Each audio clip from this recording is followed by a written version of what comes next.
Coach, you said after the game on Saturday that maybe you guys had skipped some steps in the summer and that maybe was kind of biting in the butt a little bit. Can you expand on that kind of and maybe what those steps were and kind of how that happened?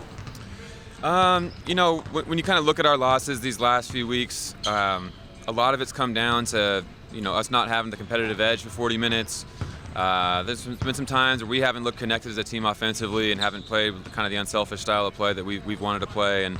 And when those go down the tubes, like, you got to look back at your practices and what happened to get to that point. And I think we lost some competitive fire in our practices, and we just lost value in the playing together part. And so I think that's something that we got to really focus on and get back in our culture. Why do you think it was that maybe you lost? That was it because, I know you mentioned when the team was kind of on a winning streak that those first couple losses, guys maybe got a little too comfortable. Was it kind of at that time that you feel like that started? I feel like it happened when we stopped really getting after it in practice and kind of tippy-toeing through practice. When we had 8 guys, it's hard. Everyone's a little bit nervous, and I should have found different ways to keep that edge going. Because I just look back at my past teams, and in any good team, there's some confrontation in practice, there's some uncomfortableness, and you want to take your losses during practice and make sure you're winning the games. And I think we kind of got away from that. Do you think part of that is still kind of, you yourself feeling out a new job and still kind of being, relatively young as a head coach, especially against some of the guys you've been going up against? I think every year you learn, like any person in any industry, and when they go through a year one at a new spot, there's a lot to learn from, and for sure there's things I need to do better. I think, like, just kind of the depth plays a part in it too. Like, I think when you're not looking behind your shoulder and a little bit uncomfortable with how things are going, I think that's part of it as well. And when you don't have depth, there's everyone's going to play, and it's a little more comfortable. Kind of tippy-toeing through practice when you guys didn't have your full roster. Do you still like the way you handle those practices, or if you could go back, would you do something different with those practices? I think we learned a lot. There was still a bunch of tactical stuff that we had to get better at, but it was probably a little bit too focused on that, and probably could have found some 2-on-2, some 3-on-3, different ways that we could have played, and really found a way to toe that line, because that's what it is. Like, you want to be tactical, you want to think the game, but you also got to have that fight that it takes to go win, and you got to take these wins. Whether it's at home, on the road, you got to take it from these teams, and I think we didn't find that balance well enough. Yeah.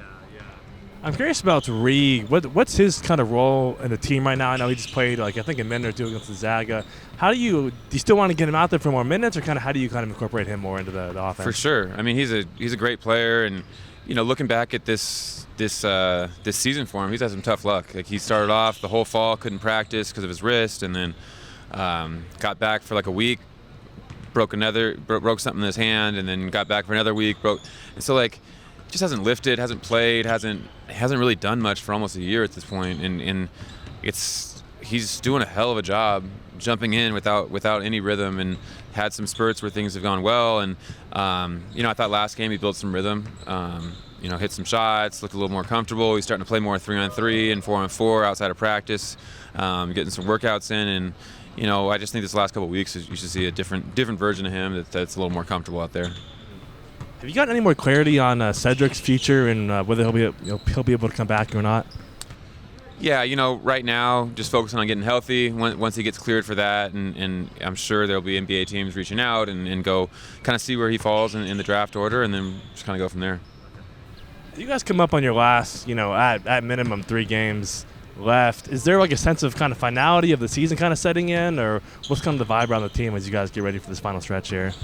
We want to really make the most of these last few weeks of the season, and we're gonna, even if it hasn't happened the last few weeks, we want to get back to playing competitive and playing for each other, and that's what we're going to focus on, and we're going to leave it all out there. And I think we got a great team when we go do those things.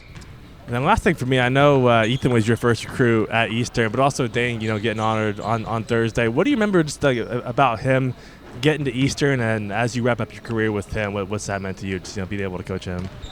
With Dane? With Dane, yeah. I still remember the first time watching him play. It was in the practice gym not play live, excuse me. It was in a practice gym up in Cheney, and just his competitive nature, his confidence. He's one of those guys that, especially his first year, he walks in a gym, you don't really look the part, and he's just a confident, smart, really high achieving person that's done a great job of improving his body, improving his skill set, and just had a pretty cool trajectory to go. Year one, limited minutes. Year two, really, really good 6-man, and then this year to be finishing off a senior year like this has been pretty impressive.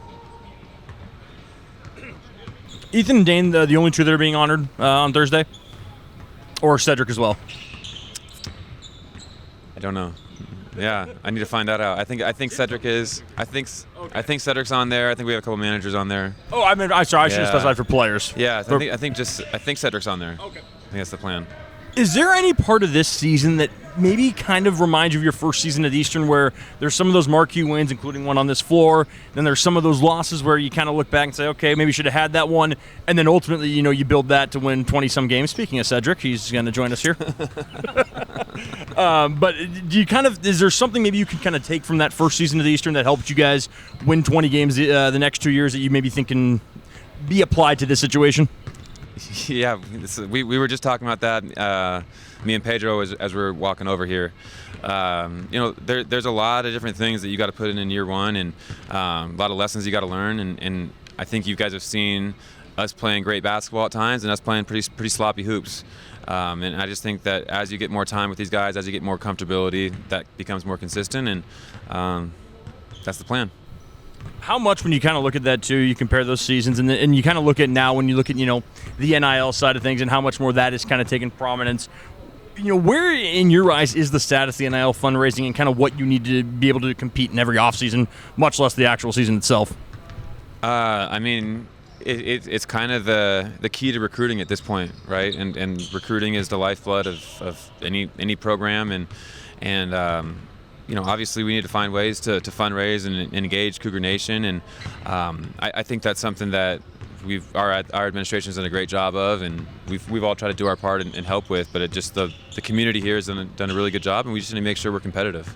The reality is there's going to be guys that stay, guys that leave, and we got to fight for that continuity, and the best way to do that is through the collective and through the fundraising in our admin.